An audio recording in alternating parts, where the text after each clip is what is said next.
Olá, saudações, aqui é Fábio Marques. Eu quero começar agradecendo a atenção de vocês, agradecer aos nossos patrocinadores. Nós vamos falar hoje de estratégias de vendas. Esse assunto é muito importante porque ele pode ajudar você a aumentar o volume das suas vendas, a margem de lucro das suas vendas e reduzir o ciclo do fechamento. Ou seja, você vai fechar muito mais rápido, vai conseguir muito mais rentabilidade em cada venda que você fizer. Meu nome é Fábio Marques e aqui está um pouco do meu histórico, né? Eu sou consultor de gestão já desde 1996, consultor de gestão, vendas e serviços. Como palestrante internacional, eu acabei ganhando reconhecimento de grandes instituições que regulamentam a conduta, ética e a competência dos palestrantes internacionais. Então, a American Speakers Association e a Global Speakers Federation são duas entidades, só 5% dos palestrantes internacionais são aceitos nessas entidades como membro profissional. E eu tive a felicidade de ser aceito por eles. Também entrei para a lista do Bristol Who's Who de Nova York como um dos destaques na minha profissão. O mais importante é que em 2.800 palestras e treinamentos que eu fiz pelo mundo inteiro, e em 15 mil horas de palco, eu aprendi tanto quanto ensinei. Trocando ideias com vendedores, com executivos de vendas, com empreendedores, com gestores, a gente aprende as dificuldades reais que eles sentem quando estão tentando vender. E eu fui sempre incorporando essas descobertas e criando metodologias para ajudar as pessoas a venderem mais. Vários clientes meus são clientes meus há mais de 10 anos. Muitos deles dobraram e triplicaram as suas vendas em 6 meses ou 12 meses usando as estratégias que eu vou compartilhar com vocês aqui hoje. Então vale muito a pena ficar ligado, prestar atenção, porque talvez uma ou duas dicas que você pegue já hoje e comece a aplicar amanhã já vão fazer diferença no seu negócio. Duas coisas interessantes também que me ajudam a ter uma visão não só de vendas nesse processo. Eu sou o presidente do Instituto de Excelência em Serviços do Brasil e da International Excellence Society. Ou seja, nós temos a filosofia de não apenas vender por vender, mas vender para agregar valor, para fazer a diferença na vida do seu cliente. Quando você consegue fazer com que o seu cliente perceba que você está na frente dele para ajudá-lo a ter sucesso, para agregar valor ao negócio dele, até a vida dele, ele te vê como um consultor de sucesso, não como um vendedor mais. E quando ele te vê como um consultor de sucesso, ele abre as portas para você, ele abre o jogo, ele te fala o que você precisa para vender mais. Vamos lá. Agenda de hoje. Vamos falar então de contexto de oportunidade. Qual é a oportunidade que você está vivendo com as dificuldades que você tem hoje? Vendas consultivas e depois as estratégias de alta conversão que podem ajudar você a vender mais e mais rápido. Contexto e oportunidade. Senhores, o mercado de geração distribuída hoje atinge faturamento de 4 bi. Em 2018 foram 4 bilhões de reais. Mesmo com uma taxa de conversão pequena, de 6,88. Ou seja, o volume de propostas colocado foi de 58 bi. Colocamos 58 bilhões em propostas para fecharmos 4 bi. Se nós aumentarmos a conversão em 1%, para cada 1% de conversão que a gente aumenta 581 milhões de reais em faturamento. Imagina você tendo uma fatia disso. 1% de conversão que você aumentar, são 581 milhões a mais no mercado. Ou seja, e tem espaço para isso. Então, existe um espaço enorme para você crescer o seu faturamento e crescer a sua taxa de sucesso. O funil de conversão funciona assim, né? Todo funil é assim. Você tem lá os negócios fechados e eles são um percentual dos negócios potenciais do mercado. O funil pode ter uma conversão como está atualmente, de 6,88, ou uma conversão um pouco maior, de 10, ou de 20 ou de 30. As estratégias de vendas que eu vou compartilhar com vocês aqui hoje é para que você aumente a saída do funil, aumentando a sua taxa de conversão, portanto, com o mesmo esforço, vender muito mais e ganhar muito mais dinheiro. E ajudar muito mais gente também, né? Isso que é importante. Dificuldade que o pessoal enfrenta hoje para vender. Maior dificuldade em vendas, 53% dos casos, segundo as pesquisas, é a objeção do cliente falar o seguinte: está muito caro, sua solução é muito cara. Todo cliente fala isso, principalmente em projetos complexos, onde ele não entende direito a tecnologia, ele sempre vai achar caro. Agora, ao mesmo tempo que o cliente fala que está caro, em 53% dos casos, a principal motivação dos clientes para comprar é: eu quero economizar energia. 92,9% dos clientes quer economizar energia. Então fica evidente que, se a gente aprender a vender a proposta de valor, que é: vou te ajudar a economizar energia, se a gente aprender a vender isso de verdade e convencer os clientes, imagina o potencial que a gente tem de conversão. A gente vence a dificuldade do estar caro e consegue fazer acontecer. Vendas consultivas é a chave para isso. Você se comportar como um consultor de sucesso para o cliente, não como um vendedor. Vendas consultivas significa que você vai usar estratégias e práticas profissionais para vender valor aos seus clientes, para que eles percebam o valor que você está de fato, não na teoria, mas de fato, agregando aos negócios dele e às oportunidades que ele enfrenta. 3 fatores devem agregar valor. Quando a gente está vendendo, oferecendo qualquer coisa, a gente tem que ter em mente que são 3 fatores. O primeiro deles é o óbvio, produto. O que você vende deve agregar valor. E agregar valor significa resolver um problema real, atender uma necessidade real, seja de economia de energia, economia financeira, vender mais, ficar mais fácil trabalhar, não importa, mas o produto tem que ajudar o cliente que compra o produto a resolver um problema real. Mas não só os produtos agregam valor, os processos. Como nós trabalhamos. Se você tem um produto e o seu concorrente tem um produto igualzinho ao seu, como é que você se diferencia agora? O seu processo de trabalho tem que ser melhor. Você tem que ser mais ágil, mais fácil de trabalhar, menos burocrático, mais flexível. Então, além do produto, se você tiver processos melhores que a concorrência, você também agrega valor. E se esses processos ajudarem a vida do cliente, ele vai valorizar mais ainda você. Ok, Fábio, mas se eu tiver produtos parecidos com o da concorrência, processos também parecidos, e aí quem faz a diferença? As pessoas. E dos 3 pilares, as pessoas representam o mais importante. Porque são as pessoas que, conhecedoras dos produtos, sabem comunicar o valor desses produtos aos clientes. São as pessoas que, conhecedoras dos processos, sabem comunicar o valor desse processo aos clientes. E são as pessoas que no dia a dia conseguem agregar valor com a sua informação, com o seu conhecimento e até com a sua energia no dia a dia dos clientes.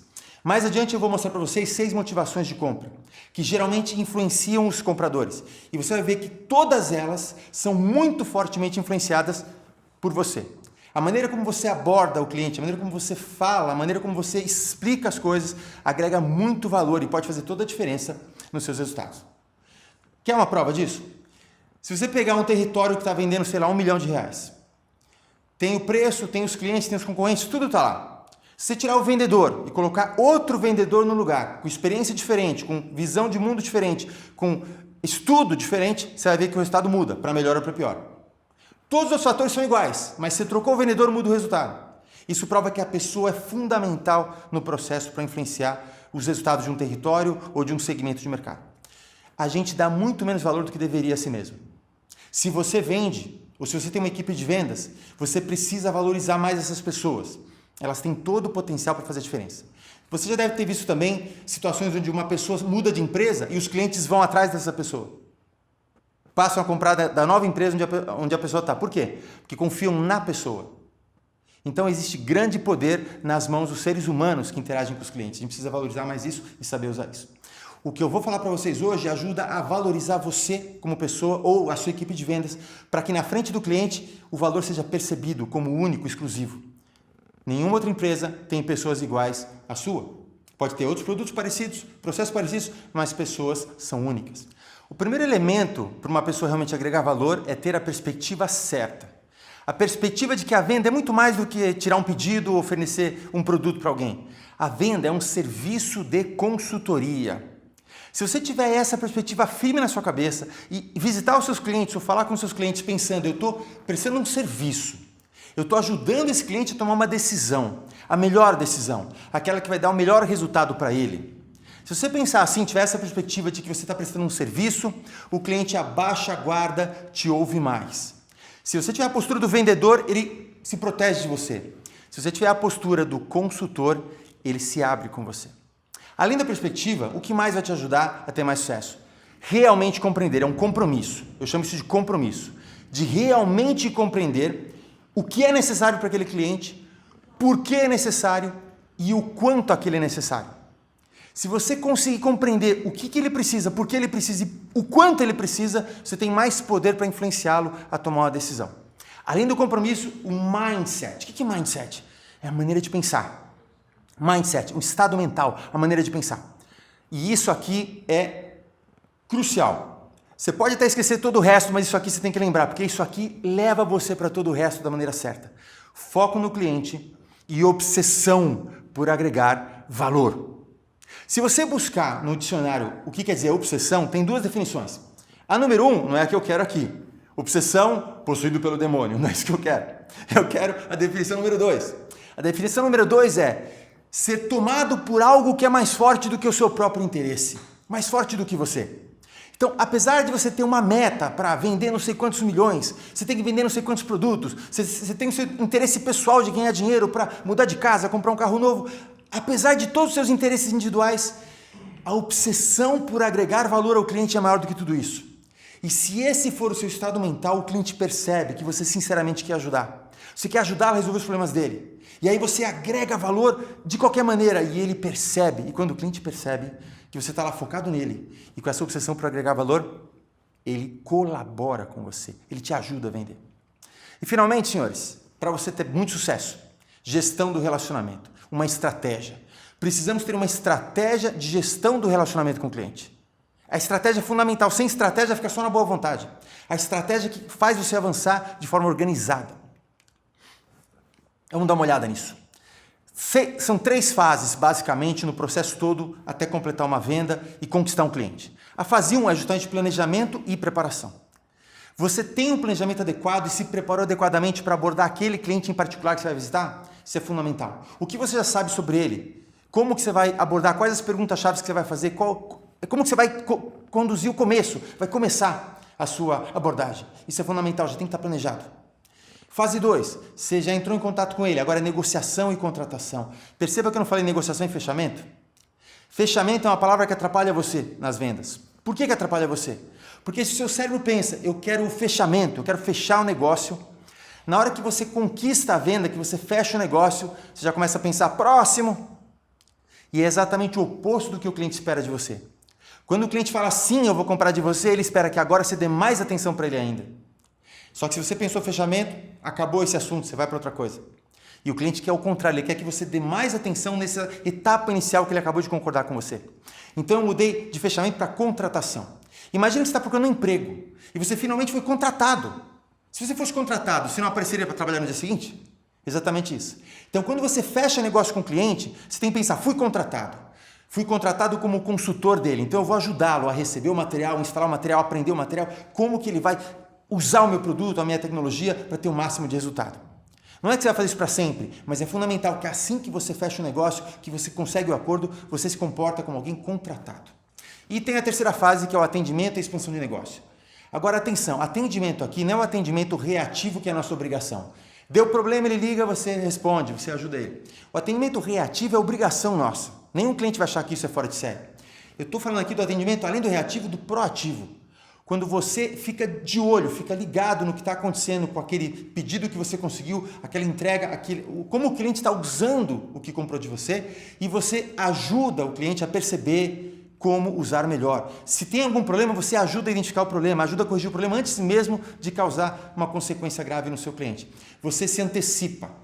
E aí você ganha o direito de expandir o negócio. Ou seja, vender mais para o mesmo cliente e através desse cliente conseguir indicações de conhecidos dele, de amigos, talvez de fornecedores, de clientes dele, que talvez possam se interessar também pelo que você vende. Então, as 3 fases fazem parte da essência de uma estratégia de vendas consultivas. E aí eu criei uma coisa para ficar fácil de lembrar. Numa estratégia de relacionamento, você precisa cuidar de cada aspecto desse relacionamento e aprofundar o relacionamento. Por isso que eu criei um acrônimo chamado CAVAR. Vamos cavar para descobrir os tesouros mais valiosos, aquilo que não está na superfície, aquilo que está mais escondido. Vamos cavar para aprofundar esse relacionamento. Eu chamo isso de estratégia de gestão do relacionamento comercial, cavar. E tem um significado, cara. O C significa conhecer profundamente o cliente. O A significa adaptar a sua conversa, a sua postura, as suas ofertas, conforme o que você conhece desse cliente. Depois, valorizar as pessoas, as relações, os interesses, as motivações e até as objeções do cliente, para você conseguir agregar cada vez mais valor. Fundamental, muita gente esquece disso, ajudar. Depois que vendeu, ajudar o cliente a ter sucesso com o que ele comprou. Mesmo que você venda uma coisa perfeita, só que o cliente não sabe usar, não tem benefício que ele esperava, ele vai achar que a culpa é sua. Você vendeu algo errado para ele. Então, além de vender a coisa certa, tem que ajudar o cliente a fazer bom uso disso. E depois, reafirmar. Reafirmar significa, sabe aquelas coisas que nós falamos para o cliente para ele se convencer a trabalhar com a gente? Como se fossem promessas do que ele vai ter, o que ele vai ganhar, o que ele vai resolver comprando da gente. Pois é hora de você ajudar e reafirmar. Reafirmar é mostrar para ele que ele está tendo aquelas promessas atendidas, que ele está tendo os resultados, os benefícios que ele esperava. E tem várias formas de fazer isso, daqui a pouco eu vou mostrar para vocês em detalhe. Vamos lá? Ok, seguindo, olha só que gráfico. Esse gráfico, senhores, é um mapa mental de toda a estratégia de relacionamento com o cliente. É um mapa mental. Então, é importante agora dar uma olhada na tela, item a item, para a gente estar dar uma visão boa para você do que acontece. Tá lá, cavar, conhecer, conhecer. Dados essenciais do cliente. Você tem que saber não só nome, cargo e empresa, mas responsabilidade e objetivos que cada pessoa daquela empresa tem. Qual é o objetivo daquela pessoa para aquele ano? Que responsabilidade ela tem? Se você souber isso, já fica mais fácil. Mas esses são ainda os dados essenciais. Tem os dados especiais. Significa raciocínio predominante. Tem pessoas que pensam mais em dinheiro. Tem pessoas que pensam mais tecnicamente, em tecnologia. E tem pessoas que pensam mais em como funcionam as coisas, se facilita ou dificulta a minha vida. São os pensamentos econômico, operacional e técnico. Qual é o pensamento predominante na cabeça daquela pessoa com quem você está conversando? Se a pessoa tem o pensamento econômico e você fala coisas técnicas, não entra em sintonia com ela. Ela fala assim, isso parece muito caro. E você fala, mas você tem que ver a qualidade. É como se estivesse num rádio, ele está na frequência A e você na frequência B. Vocês não vão se comunicar. Mas se ele fala, isso parece muito caro, e você responde, é importante ver o custo-benefício das coisas. Ele, como assim? Que benefício? Quando você fala custo-benefício, está na mesma frequência econômica, então desperta a atenção dele. Se ele está no raciocínio operacional, por exemplo, isso vai me dar muito trabalho, e você fala, mas você vai ganhar dinheiro? Também não funciona. Você tem que responder na frequência que ele demonstrou. Ele fala, isso vai me dar muito trabalho, e você fala, no começo talvez, mas depois vai facilitar muito a sua vida. Ele, como assim? Se você falar algo na mesma frequência que ele, você desperta o interesse dele. Então, isso é uma coisa fundamental para você aprender. Qual é a frequência de raciocínio que o cliente está? Outro dado especial é o comportamento predominante. Tem cliente que é mais dominante, controlador e processual. Esse cliente, você precisa dar várias opções para ele. Ele gosta de poder escolher. Você não pode chegar com uma opção só para ele, seja de pagamento, ou de produto ou de tecnologia. Você chega com 2, 3 opções para que ele escolha. Quanto mais poder de escolha ele tiver, mais ele vai querer negociar com você. Tem cliente que é influenciador focado em relacionamentos. A preocupação dele é, se eu comprar de você, como que eu vou ficar com o meu chefe, com os meus funcionários, com os meus parceiros? Será que eles vão aceitar essa minha decisão? Então você tem que mostrar para ele que você já atuou com outras pessoas da mesma tribo dele, digamos assim, ou da organização dele, ou que outros, na mesma função dele, já aceitaram essa sua ideia. Para ele funciona testemunhos, cases de sucesso, quando você compartilha o que outras pessoas estão dizendo do seu produto, do seu serviço ou da sua empresa. São os influenciadores. Outro comportamento é o harmonizador. Tem cliente que gosta de calmaria. Se você falar assim, nossa tecnologia vai mudar radicalmente a sua empresa, ele vai fugir de você, porque ele é harmonizador. Ele não gosta de mudanças radicais.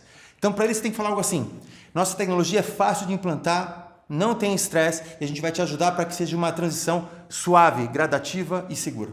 Aí ele vai adorar você, porque ele é harmonizador. Outro comportamento é o analítico. Ele gosta de detalhes. Se o seu cliente tem um comportamento analítico, você tem que mostrar detalhes, planilhas, comparações de preços, comparações de especificações técnicas, prós e contras. Ele adora análises detalhadas.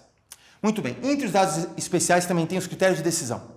6 motivadores: desejo pelo ganho, medo da perda, conforto e conveniência, segurança e proteção, orgulho, status e satisfação da emoção. São 6 categorias que, se você estudar um pouco mais sobre elas, você consegue detectar, conforme a fala do cliente, qual é a motivação principal dele. Se ele falar, por exemplo, olha, não tenho tempo de me reunir com você porque minha vida está uma loucura, eu não consigo tempo para nada. A motivação dele é conforto e conveniência. Aí você fala, justamente por isso que a gente precisa conversar, porque do jeito que a gente trabalha facilita muito a sua vida. É fácil trabalhar com a gente vai resolver várias coisas que hoje você tem que resolver, a gente vai tomar conta disso. Se for verdade, claro. Se você puder fazer isso, você mostra para ele que você está sintonizado com a motivação dele. É subconsciente, ele vai gostar mais de você naturalmente. Terceiro elemento do cavar é o adaptar. Aliás, o segundo, conhecer, depois adaptar. Adaptar significa que, através da observação, do treinamento, da sua flexibilidade, você vai adaptar a sua estratégia, a sua comunicação e seus comportamentos. E aí tem uma técnica chamada PIB, que é identificar o problema, identificar o impacto, identificar o benefício. A gente vai ver ela em mais detalhe mais para frente. Apoiar é a técnica de lidar com objeções, que a gente vai ver também em mais detalhes mais para frente. E evitar palavras poluídas. Vou dar um exemplo aqui agora. Se o cliente fala, está caro, e você fala, não mais você tem que ver. Você fala, não mais você tem que. Todas as palavras poluídas. Palavras poluídas são palavras que poluem a negociação e irritam o cliente no nível até subconsciente. Às vezes ele nem sabe por que não comprou de você. Você estava com uma boa oferta, um bom preço, ele não comprou de você. Quando vai ver é porque ele ouviu tanta palavra poluída que ele ficou sem vontade de comprar. Quando você fala não mais, como você se sente quando alguém fala assim, eu gosto da sua ideia, mas, eu concordo com você, mas, o mais significa que ele agora vai te contra-atacar. Ou então alguém fala, você tem que fazer isso. Nós queremos ser livres. Aí alguém fala, você tem que fazer isso? Parece que está te obrigando. Então tem que evitar essas palavras poluídas e substituir por outras muito mais convidativas. Por exemplo, ele fala que está caro, está muito caro. Você fala, é importante ver o custo-benefício das coisas. Deixa eu mostrar para você o que você vai ganhar com isso. Não agride, percebe? É bem mais suave. Ele fala, seu prazo de entrega é um absurdo. Vamos trabalhar num prazo que funcione para você? São frases que não contra-atacam e, portanto, não poluem a negociação. E também a comunicação convergente. Tá? Aqui tem vários exemplos. Por exemplo, ao invés de falar assim, concorda comigo, que é muito agressivo, você fala assim, faz sentido? Quando você pergunta faz sentido e a pessoa fala faz, ela, sem nenhum estresse, ela concorda. Ou então você fala, parece uma boa ideia? Ela, parece. Quando a pessoa se inclina um pouco para frente, ela se interessou pelo que você está dizendo. Até quando você fala, em resposta ao tá caro, você fala, é importante avaliar o custo-benefício das coisas, ele fala, que benefício? Ele se inclina para frente, significa que você está convergindo. Comunicação convergente significa, você está aqui, o cliente está aqui. E você fala alguma coisa que aproxima o cliente de você. Vai aproximando. Comunicação convergente. Muito importante isso. Seguindo aqui na nossa estratégia Cavar, tem o valorizar. E aí tem uma estratégia chamada Primo, para você valorizar tudo que importa realmente. As pessoas, as relações, os interesses, as motivações e até as objeções. Se você souber como valorizar tudo isso, você conquista a confiança do cliente e ele se abre mais com você e te dá preferência em qualquer desempate, às vezes até paga mais caro para comprar de você. Feito isso, vamos ajudar através de contribuir com o sucesso dele. Você pode fazer orientação, treinamento, correção proativa de problemas, como eu já falei, isso é ajudar o cliente. E fechando a nossa grande estratégia, reafirmar. Eu preciso garantir que o cliente perceba o valor da nossa contribuição. E tem várias formas, eu posso identificar métricas, indicadores que são importantes para ele e mostrar como essas métricas estão evoluindo por causa do que ele comprou de mim. Eu posso mostrar para ele até que reduziu a mão de obra dele, que ele está trabalhando mais fácil, que ele está gastando menos tempo. Então isso tudo ajuda a reafirmar para o cliente que valeu a pena confiar em nós. E se você conseguir reafirmar, você consegue 3 estágios. Primeiro, a satisfação do cliente. Segundo, a lealdade do cliente. E a terceira, que é a mais importante, a parceria do cliente. Quando o cliente gosta tanto de você, que ele ajuda você a ter sucesso. Até quando dá problema no projeto dele, ele é tolerante, te chama e te dá ideias para te ajudar a resolver o problema. É a parceria do cliente. É o melhor estágio, é onde você tem clientes por anos e esses clientes trazem novos clientes espontaneamente. Essa estratégia está resumida aqui. A gente tem pouco tempo hoje, mas quem sabe você já tem uma dica importante para você mudar um pouco o seu comportamento. Vamos adiante que eu vou dar mais algumas dicas importantes para você. Vamos falar agora da dinâmica da atuação comercial. A gente vê sempre na entrada do funil de todos nós várias oportunidades de negócio. Aí eu estou usando uma simbologia onde o redondo seria uma oportunidade muito boa, o triângulo uma oportunidade mais ou menos e o quadrado uma oportunidade ruim, ou seja, aquele cliente que é melhor não ter. Não sei se tem um cliente desse, ele paga mal, te dá prejuízo e ainda te dá um monte de dor de cabeça. Pois é, esse cliente era melhor você não ter. Se é para atrapalhar alguém, que atrapalha a sua concorrência, né? Mas é importante saber selecionar. Se você não selecionar o cliente logo na chegada do seu funil, você vai acabar perdendo um tempão com clientes ruins. Tem cliente bom, cliente médio, cliente ruim lá fora. Você tem que dar prioridade para os bons e para os médios e deixar os ruins para depois. Ou talvez nunca, né? Porque o ruim só te atrapalha. E para você fazer isso, tem que fazer a seleção de clientes. Não é só prospectar, gente. A primeira etapa não é prospectar só. É prospectar, avaliar e qualificar. Precisamos criar métodos para selecionar os clientes com quem a gente quer trabalhar, onde a gente vai ter muito mais lucratividade e muito mais satisfação para você e para ele, ou seja, muito mais ganha-ganha. Depois vem a abordagem, como que eu abordo esses clientes? É muito triste, muita gente tem uma taxa de conversão de 6, 5, 4, ou seja, inferior a 10%, é inaceitável. Mas por quê? Porque já começa mal na abordagem. A gente aborda o cliente do jeito convencional. Alô, meu nome é tal, da empresa tal, eu queria uma oportunidade para mostrar o nosso trabalho para você. Gente, você está mendigando.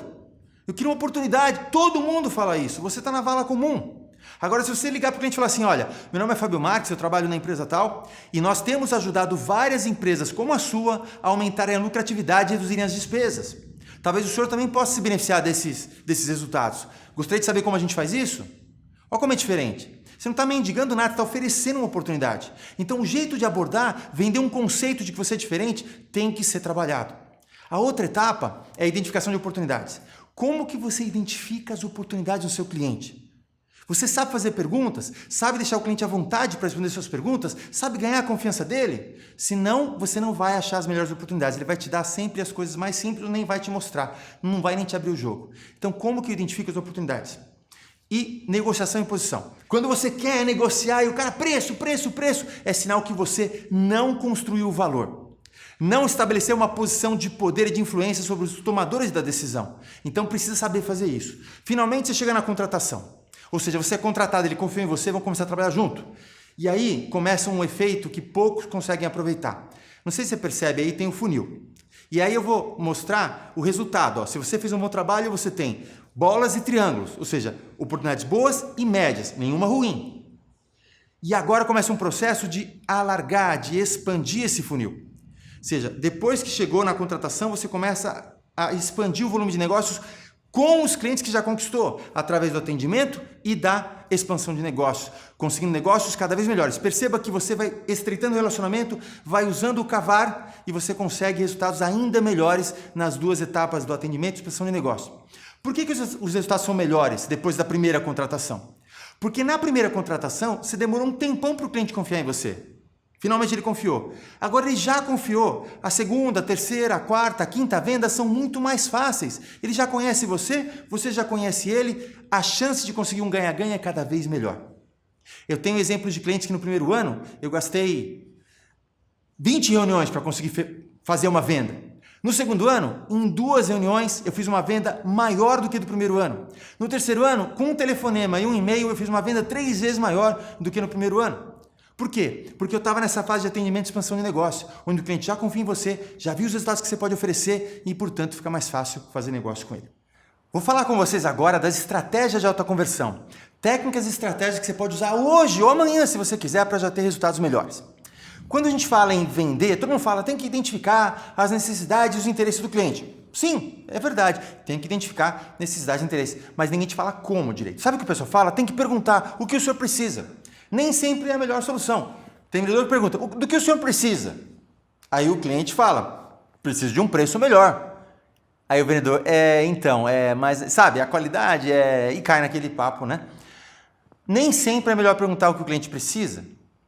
Um jeito mais seguro de descobrir o que ele realmente precisa e valoriza é descobrir a experiência que ele está vivendo. Quando ele fala, preciso de um preço melhor, isso é a posição dele. É o que ele acha que vai resolver o problema dele. Mas atrás da posição está o verdadeiro interesse. Gente, qual é o verdadeiro interesse de quem quer um preço melhor? Ele provavelmente não está ganhando dinheiro suficiente quando ele vende. Ou ele está perdendo dinheiro, então ele precisa de um preço melhor. Ele precisa reduzir os custos dele para sobrar mais dinheiro para ele. O verdadeiro interesse de quem pede um preço melhor é que sobre mais para ele. Ele, quando vende, ele quer vender caro. Aposto que ele quer vender caro, mas ele quer comprar barato. Então ele quer vender caro, quer comprar barato porque ele quer que sobre mais, o lucro, a sobra dele tem que ser maior.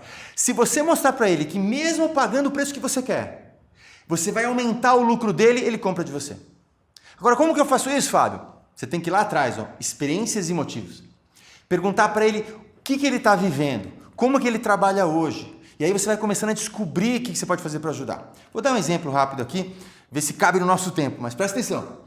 Um cliente nosso vendia para montadoras de painel. Sabe esses painéis de automação industrial? Que você monta e vende para uma indústria automatizar a linha de produção, certo?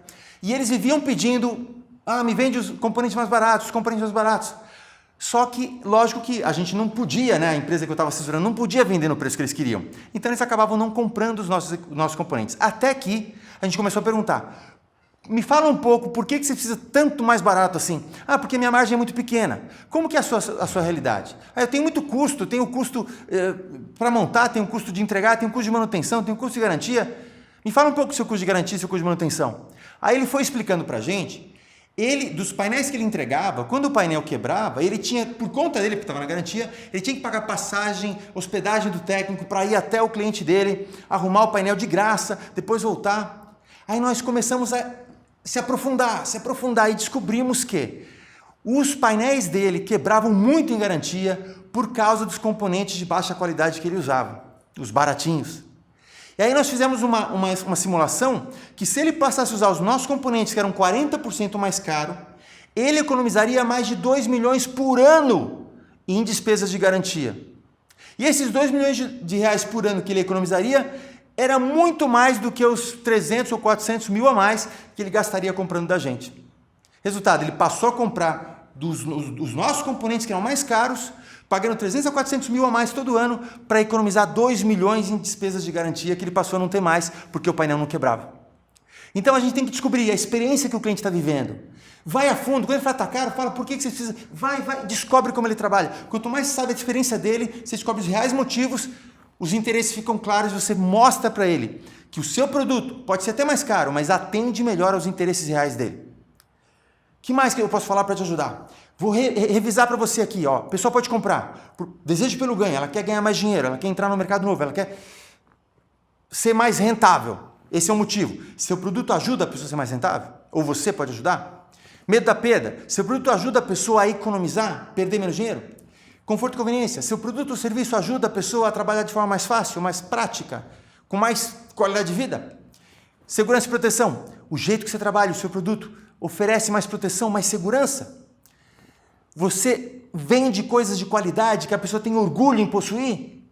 E você se apresenta como um profissional que a pessoa teria orgulho de apresentar como seu consultor de sucesso? E finalmente, qual é a energia que você leva nas suas negociações? Porque tem muita venda que é feita, é impressionante. Não se falou de produto, não se falou de preço e a venda é feita. Porque aquele vendedor conseguiu criar uma conexão química muito boa com o cliente adora ele e quer ajudar esse vendedor a ter sucesso. Lógico que cada vez mais, com o profissionalismo do mercado, a gente tem que ter as outras motivações atendidas, mas a satisfação da emoção, que é você levar uma energia boa para as suas negociações, ainda influencia bastante o processo decisório. Quando você vai lá e fala a sua proposta, sem se interessar pelo que está na cabeça do cliente, você pode falar e não ter a menor noção se está chegando no lugar certo. Atirar para todo lado. Fala. O que está na cabeça do seu cliente? Qual é o X da questão? Se você não sabe como o seu cliente pensa, como que você sabe o que falar para ele? Tem uma regra que eu vou compartilhar com você. Uma estatística boa para você ver se a sua reunião de vendas foi boa. O cliente tem que falar 70% e você 30%. Ouviu mesmo? É isso aí. O cliente tem que falar 70% do tempo e você 30% do tempo. E esse tempo que você fala, você tem que fazer perguntas para descobrir o que ele tem na cabeça dele.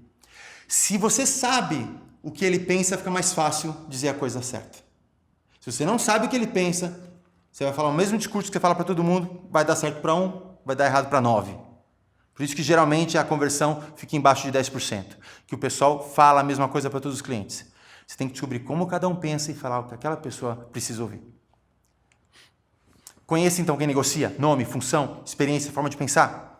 Perguntas abrem portas. Tem vários tipos de perguntas, gente. Eu vou só passar para você entender a ciência do processo. Ó. Perguntas propositais. Cada pergunta tem que ter um propósito. Investigação. Geralmente o pessoal para só nessa daí, quer obter os dados essenciais e já sai fazendo proposta. Não, você tem que avaliar, analisar, ir mais a fundo, levantar informações em profundidade, avaliar o que é mais importante para o cliente conforme a prioridade que ele tem. Sondagem. Oferecer umas percepções e ver se ele está no mesmo caminho que você, na mesma página que você. Sugestão, sugerir benefícios para ver qual que desperta o interesse dele. E até quando vem a objeção, tem que saber fazer pergunta de conciliação. Para que não levante-se uma barreira entre vocês e você consiga harmonizar com esse cliente e continuar conversando. Existe uma teoria que é a teoria da percepção do valor equivalente. Isso aí é muito antigo. Desde a primeira negociação feita na face da Terra. Alguém falou, eu tenho uma necessidade. E alguém veio e falou, eu tenho a solução. Então, quando a pessoa falou, eu tenho a solução, ela disse o quê? A minha solução equivale à sua necessidade. Eu tenho necessidade, ok, eu tenho a solução. É como se eu tivesse um buraco para ser preenchido e a solução preenche esse buraco. Ok. Isso está na cabeça de todos nós, lá, em várias gerações. Só que se a percepção da necessidade é pequena, a percepção da solução é pequena. Se a necessidade parece ter pequeno valor, a solução parece ter pequeno valor. Então, qual que é o segredo? Muita gente erra assim, o cliente fala a necessidade, você fala a solução e o cliente fala que está caro, aí você começa a falar, não, mas a solução é maravilhosa, e começa a tentar construir valor na solução depois que o cliente já percebeu a solução como pequeno valor. Então, qual que é a grande sacada aqui? É o que eu chamo de método PIB. O cliente pede assim, vamos dar um exemplo, olha, eu preciso melhorar a minha eficiência energética. Aí você fala, por quê? É a pergunta do problema. Ah, porque eu estou gastando muito mais energia do que eu deveria e isso está me tirando sono. Mas quando você fala muito mais quanto? É o I do impacto. Eu estou gastando 100 mil reais de energia por mês. Mais do que eu acho que deveria estar gastando. Então você está me dizendo que você está gastando 100 mil reais a mais do que gostaria de estar gastando. Isso no ano dá 1.200.000. Em 10 anos dá 12 milhões. Em 20 anos dá 24 milhões. Então você precisa mudar isso agora, senão você vai perder 24 milhões ao longo dos anos. Então. Aí eu falo do benefício. Então você precisa de uma solução que te ajude a economizar energia para você deixar de perder 24 milhões e se sentir mais inteligente no processo, inclusive, de uso da energia. É isso? É isso. Quando eu explorei o PIB, eu falei qual o problema, qual o impacto ao benefício, eu aumentei o valor da necessidade dele. Ele agora não precisa de uma necessidade assim, ele não precisa de uma solução de eficiência energética, ele não precisa de uma solução de economia de energia, ele precisa de uma solução de economia que vai ajudar lá a economizar 24 milhões de reais ao longo de 20 anos e se sentir muito melhor no processo. Viu como tem mais valor essa necessidade? Aí você fala, eu tenho a solução. Agora você fala que tem a solução. Então você primeiro constrói o valor na necessidade e depois fala que tem a solução. E se a necessidade parece ter grande valor, a solução que atende parece ter grande valor também. Dá para trabalhar bastante exercício nisso para você ficar craque. Aí está o resumo de outra forma. Necessidade, você pergunta sobre os problemas, aumenta o valor. Pergunta sobre os impactos, aumenta o valor. Pergunta sobre os benefícios, aumenta o valor. Tudo isso focado no cliente. Você consegue criar uma bolsa de valores especiais. Se você construir essa bolsa de valores com esse processo PIB, você nunca mais vai perder venda por causa de preço. Se você fizer isso direito, você vende muito. A nossa taxa de conversão na minha empresa é 79% e já chegou a 83%. Mesmo nós sendo uma consultoria mais cara do que a média de mercado. Porque a gente consegue descobrir com o PIB aquilo que está por trás da necessidade inicial, as implícitas. A gente se aprofunda e o cliente revela para nós e ele confessa o valor que ele precisa. E isso é valor agregado de verdade. Muito bem, senhores. O que mais eu vou passar para vocês hoje? Argumentos atraentes. Quando você fizer um argumento, pensa bem. Eu tenho que falar algo que seja atraente para quem pensa em qualidade, ou seja, quem pensa técnico, e tenho que falar algo atraente para quem pensa em operacional e econômico. Então, seus argumentos têm que pegar a área técnica, operacional e financeira. Pensa nisso na hora de argumentar. O que você vai falar sobre o seu produto ou serviço não pode ser só a parte técnica, tem que ter a parte econômica e operacional também. Quando tem uma objeção, não fica com medo. O cliente fala é muito caro, é só uma maneira dele se expressar. O que está por trás da objeção, o que está abaixo da superfície, o que está abaixo da ponta do iceberg de repente você não explorou uma necessidade ou um motivo da forma adequada, é só explorar. De repente ele está com dúvidas se o que você está falando é verdade, então você oferece provas ou evidências, casos de outros clientes, comentários de outros clientes, ou estatísticas, estudos. Ou então ele não sabe se vai saber usar, então você ensina a usar. Mostra que você vai dar apoio para ele poder usar corretamente a tecnologia. A objeção é só um pedido de ajuda. Por isso que eu te sugiro apoiar objeções e não combatê-las. Não combata a objeção, senão você vai estar combatendo o mensageiro da objeção, que é o cliente. Não contorne objeções, senão você vai estar dando um drible no cliente, ele não gosta disso. Apoie o seu cliente. Ele tem uma objeção, primeiro passo, acolha a objeção, diga, eu entendo a sua preocupação. Fale isso, eu entendo a sua preocupação. Acolha, faça ele se sentir acolhido por você. Depois, faça perguntas de maneira aberta, amistosa, interessada, para obter mais informações, para descobrir o que está por trás da objeção. Depois, ouça com muita atenção. Fez a pergunta, ouve com muito foco, com muita atenção. Aí você vai identificar quais são as causas da objeção, o que está por trás, o que está incomodando ele. E identificando, você começa então a ampliar a perspectiva dele, dar exemplos de como outros resolveram esses problemas, de como outros lidaram com essas dúvidas, de como você ajudou outras pessoas a lidarem com isso. E finalmente você resolve a questão transmitindo segurança e tranquilidade. Aí ele vai passar de desconfiado para feliz. E vai perceber que você sabe o que você está fazendo e que você faz com coração e com um desejo sincero de ajudá-lo. Senhores, se você seguir essas estratégias, se aprofundar um pouco mais nelas, busca conhecer um pouco mais e praticar, você vai conseguir acordos muito mais saudáveis e muito mais rapidamente. Aqui estão alguns links úteis para você, onde você pode pegar mais informações, mais vídeos, mais artigos que podem te ajudar a entender as estratégias de vendas que vão te ajudar a ter muito mais sucesso. E fica ligado no próximo capítulo do Greener Talks. É a estruturação de uma integradora saudável. Como ser uma integradora saudável? Qual a estrutura que você tem que ter para ter sucesso e organização e ir mais longe? Baixa o nosso material complementar e se tiver dúvidas, pergunta pra gente. A gente está aqui para ajudar. Um abraço, meus votos de saúde e sucesso sempre.